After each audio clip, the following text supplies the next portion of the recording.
अगर आपके पास time machine होती तो आप क्या करते?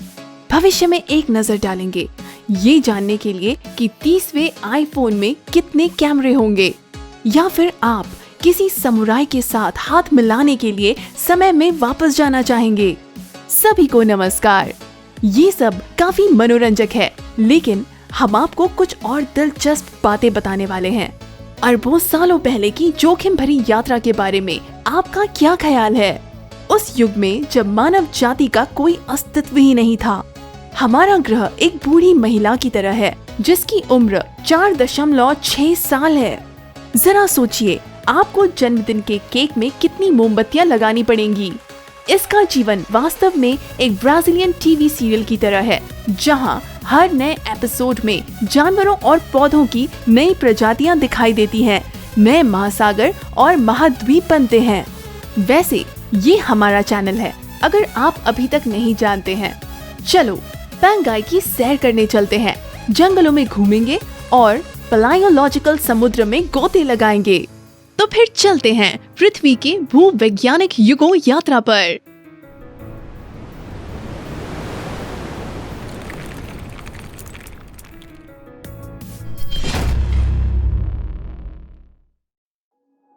हार्डीन। छोटी मोटी बातों में समय बर्बाद ना करते हुए चलते हैं पृथ्वी के शुरुआती इतिहास की सैर पर। टाइमर को हमने 4.6 अरब साल पहले के समय पर सेट कर दिया था। चलो चलते हैं। अरे ये क्या हम वास्तव में पृथ्वी पर हैं? लगता है कुछ गड़बड़ हो गई और समय यात्रा के बजाय हम चांद पर आ गए। आसपास सिर्फ एक बेजान रेगिस्तान ही है जो क्रेटर्स से भरा हुआ है, और यहाँ ठंड भी बहुत है। ये तो अच्छा हुआ कि हमने यात्रा से पहले एक स्पेस सूट पहन लिया था।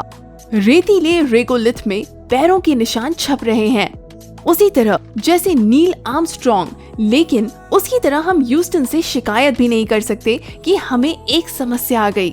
कोई पहाड़ नहीं है, कोई झील नहीं है, कोई जंगल तक नहीं दिख रहे। ये तो कुछ भी नहीं। ऊपर आकाश भी नीला नहीं है। होगा भी कैसे? इस निर्जीव ग्रह पर वातावरण भी तो नहीं है। और ये क्या, चंद्रमा भी नहीं दिखाई दे रहा। जैसे ही हम घबराहट में चंद्रमा को खोजने लगते हैं, हमारे पैरों के नीचे जमीन थरथराने लगती है। भूकंप। ग्रह के इतिहास के इस युग में पृथ्वी लगभग निरंतर कांपती रहती है। कितनी खतरनाक जगह है ये। फौरन ही हम अपनी टाइम मशीन में वापस आ गए और समय में थोड़ा आगे बढ़ गए। हमारा अगला पड़ाव है 4.5 अरब साल पहले का समय। अब ये क्या, हमें क्या नरक में फेंक दिया गया है? ग्रह की सतह खौल रही है। चारों ओर सब कुछ मैग्मा के महासागरों में डूब रहा है, और क्षितिज के ऊपर आधे आसमान में एक दूसरे सूर्य के समान आग की गेंद लटक रही है। रुको, ये तो हमारा चंद्रमा है, जो पृथ्वी के बेहद करीब केवल 22,000 किलोमीटर की दूरी पर होने की वजह से इतना बड़ा दिख रहा है। वास्तव में हम जासूसों की तरह सबूत इकट्ठा करते हैं, और हमें ये समझ में आता है कि कुछ समय पहले ही पृथ्वी पर तबाही मची थी। मंगल ग्रह के आकार का थिया नामक एक छोटा ग्रह किसी कारण से अचानक पृथ्वी की कक्षा में प्रवेश कर गया और पृथ्वी से टकरा गया था। सौभाग्य से थिया पृथ्वी को मात्र छू कर निकल गया था, इसलिए ऐसा कह सकते हैं कि हमारे ग्रह ने डरकर अंतरिक्ष में लाखों टन मलबा फेंक दिया था। पृथ्वी की परिक्रमा करते हुए इस मलबे से चंद्रमा का निर्माण हुआ। हम अवश्य ही थोड़ी देर खड़े रहकर चंद्रमा को निहारते, जिसे लगता है मानो हाथों से छुआ जा सकता है। लेकिन अब पृथ्वी पर एक दिन केवल 5 घंटों तक ही रहता है, और हमारे पास कुछ भी करने के लिए समय बहुत कम है। अब हमें आगे चलना चाहिए। Archean eon. हमारी टाइम मशीन हमें पृथ्वी के इतिहास के अगले युग में पहुंचा देती है। आर्कियन ईयन, जो 4 अरब साल पहले शुरू हुआ था और लगभग 2.5 अरब साल पहले खत्म हुआ था। हम खुशी से कॉकपीट से बाहर निकले। हेलो, क्या यहाँ कोई है? कोई भी नहीं दिखाई दे रहा। पृथ्वी भाप और गैसों की एक घनी परत में ढकी हुई है, एक कोकून की तरह, इस तरह कि सूर्य की किरणें तक इसे भेद नहीं पा रही। हमारे युवा ग्रह के लिए एक बहुत ही कठिन अवधि अभी अभी ही समाप्त हुई है। जब उल्का पिंड भारी बमबारी की तरह उस पर बरस रहे थे। लेकिन कुछ अच्छा भी हुआ। उल्का पिंड अपने साथ एक मूल्यवान पदार्थ पृथ्वी पर ले आए, पानी। हम ठंडी होती हुई सतह को छूते हैं, तभी पैरों के नीचे कुछ गीला सा महसूस होता है। अरे ये तो सच में पहले जलाशय है, जो छोटे छोटे हैं और गहरे भी नहीं है, और इनमें पानी गर्म है और स्वाद में नमकीन और खट्टा है। यदि हम 20 लाख वर्षों तक यहाँ रुक सकेंगे तो हम ये देख पाएंगे कि गर्म पानी के नीचे के झरनों के पास जीवन का जन्म कैसे हुआ। पहला बैक्टीरिया। ये एक चमत्कार की तरह लगता है। रसायनों के उबलते सूप से कुछ पैदा होता है जो जिंदा है, और उसके बाद पानी बढ़ना शुरू हो गया और जल्द ही पृथ्वी की लगभग पूरी सतह एक हरे भरे शैलो समुद्र के साथ ढक जाती है।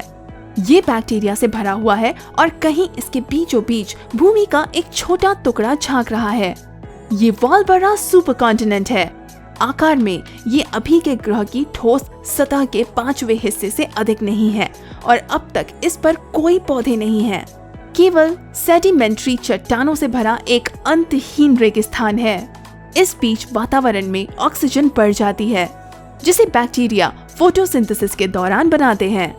लेकिन ये सब तो हमें पहले से ही पता है ना मित्रों? उफ, ये जीवाणु कितना धीरे धीरे विकसित होते हैं। लाखों वर्षों में भी ये बिल्कुल नहीं बदलते। आखिर हम इंतजार करते करते थक गए और हम समय में आगे बढ़ते हैं, ये जानने के लिए कि आगे और क्या होता है। Proterozoic ion. तो अगला पड़ाव प्रोटेरोजोइक इयॉन की लगभग शुरुआत में है। 2.5 खरब साल पहले बैक्टीरिया को कुछ अरब वर्षों के लिए छोड़ क्या दिया? उन्होंने तो अपना काम कर दिखाया। ऑक्सीजन ने तबाही मचा दी। लगातार फोटोसिंथेसिस होते रहने का नतीजा ये हुआ कि वातावरण में ऑक्सीजन की मात्रा इतनी बढ़ गई कि उसकी सभी रासायनिक गतिविधियां बदल गई और उसमें एक ओजोन परत बन गई थी। ग्रीन हाउस का असर कम हो गया था, तापमान गिर चुका था और पृथ्वी का पहला हिमयुग शुरू हो गया था, जो 30 करोड़ वर्षों तक चला था। हम अपने साथ कुछ गर्म कपड़े लेकर आए थे ना? जैसे ही थोड़ी गर्मी महसूस होती है, हम अपनी यात्रा जारी रखते हैं। पूरे ग्रह पर लिथोस्फेरिक प्लेट्स खिसकने लगती हैं, द्वीपों को खींचकर और उन्हें एक साथ धकेलकर नए महाद्वीप बनाती है। समय के साथ देखने को मिलता है कि सुपर कॉन्टिनेंट बनते हैं और अलग होते हैं। कोलंबिया, रोडेनिया, पेनोन्शिया। प्रोटेरोजोइक युग के अंत में पेनोन्शिया, गोंडवाना और लॉर्सिया में विभाजित हो जाता है। महाद्वीप अब अंतहीन मैदानों की तरह नहीं लगते। उन पर पहाड़ सक्रिय रूप से बन रहे हैं, लेकिन भूमि अभी भी वीरान है। जीवन अभी भी केवल महासागरों में उबल रहा है और कोशिकाएं एक क्रांति ला रही हैं। उनमें एक केंद्रक दिखाई देता है। जीव जटिल हो जाते हैं। पहले लाल अलगी दिखाई देती है, फिर मशरूम और अंत में बहुकोशिकीय जटिल जानवर, स्पंज और कोरल। वाह, दिलचस्पी हो रही है ये जानने की कि आगे क्या होगा। जल्दी टाइम मशीन में बैठो, अगले युग में हमारा इंतजार हो रहा है। फेनेरोजोइक इयॉन। हम कार्बोनिफेरस युग की तरफ बढ़ते हैं।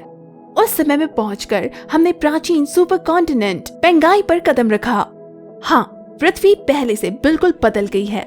जानवर और पौधे अब जमीन के ऊपर रेंग आए हैं। फर्न, हॉर्सटेल और काई जंगलों में बेतहाशा बढ़ रहे हैं और वे ऊंचाई में 20-30 मीटर तक पहुंचने लगे हैं। लेकिन प्री हिस्टोरिक दलदलों में जीवन सबसे ज्यादा सक्रिय है। यहाँ सबसे पहले रेंगने वाले जंतु हैं और विशाल कीड़े उड़ रहे हैं। जरा कल्पना कीजिए, मेगान्यूरा ड्रैगन फ्लाई के पंखों का फैलाव 75 सेंटीमीटर तक है। अब विशाल कॉकरोच, सेंटीपीड और मकड़ियों के बारे में क्या कहें? ये किसी डरावनी फिल्म जैसा लग रहा है। चलो जल्दी यहाँ से निकल चलें। जुरासिक युग में कूदने। हमने हमेशा डायनासोर को देखने का सपना देखा है। हमारी अपेक्षाएं हर तरह से पूरी हुई। कोनिफेरस एंड गिंकगो जंगलों के बीच गोंडवाना और लॉर्सिया के दलदलों और मैदानों में विशालकाय डायनासोर घूमते हैं। वे अपने युग की चरम सीमा में हैं, इसलिए हमें हर प्रकार के डायनासोर देखने को मिलते हैं। विशाल डिप्लोडोकस, पीठ पर प्लेटों के साथ स्टेगोसॉर्स, हवा को चीरते हुए टेरोडैक्टिल्स। केवल टी-रेक्स दिखाई नहीं दे रहा है। सही तो है, वो तो क्रिटेशियस युग के अंत में दिखाई देगा। इन सभी दिग्गजों के सामने छोटी स्तनधारी नजर ही नहीं आते। वो अपने वक्त का इंतजार कर रहे हैं और वो वक्त भी बहुत जल्दी आने वाला है। अभी तो युकाटन प्रायद्वीप की ओर एक विशाल उल्का पिंड बड़ी तेजी से उड़ता चला आ रहा है, जो इन विशाल जानवरों के वर्चस्व को समाप्त कर देगा। चलो यहाँ से, हम अपनी आंखों से तबाही नहीं देख सकते, जल्दी निकल चलते हैं। हमारा आखिरी पड़ाव 2.3 मिलियन साल पहले का है। यहाँ हमारी मुलाकात हमारे पूर्वजों से होती है, होमो इरेक्टस। हमें एक बार तो विश्वास ही नहीं हुआ कि ये छोटा बालों वाला दोस्त जो अजीब सी आवाजें निकाल रहा है हमारा रिश्तेदार है। लेकिन यही सच है। यही वो प्रजाति है जो 1.5 लाख साल पहले होमो सेपियंस में विकसित हुई थी। हमने उन्हें संकेतों से समझाने की कोशिश की कि एक नया हिम युग आने वाला है और उनके लिए मैमथ की खाल को स्टॉक करके रखना बेहतर होगा, लेकिन वो हमें शायद ही समझ पाए। आज के लिए इतना ही काफी है। अब वक्त आ गया है वापस लौटने का, वापस भविष्य में, हमारी अपनी 21वीं सदी में। मुझे उम्मीद है कि आपको हमारी यात्रा अच्छी लगी होगी। दूसरों के यहाँ मेहमान बनना अच्छा लगता है, लेकिन अपना घर उससे भी बेहतर है। लेकिन इसका मतलब ये नहीं कि हम आपके साथ कहीं और यात्रा नहीं करेंगे। अगर आप हमारे साथ अगली रोमांचक यात्रा पर जाना चाहते हैं तो लाइक करें। अच्छा लगा दोस्तों? अगली बार तक के लिए मुझे अनुमति दें। मिलते हैं एक नए एपिसोड में।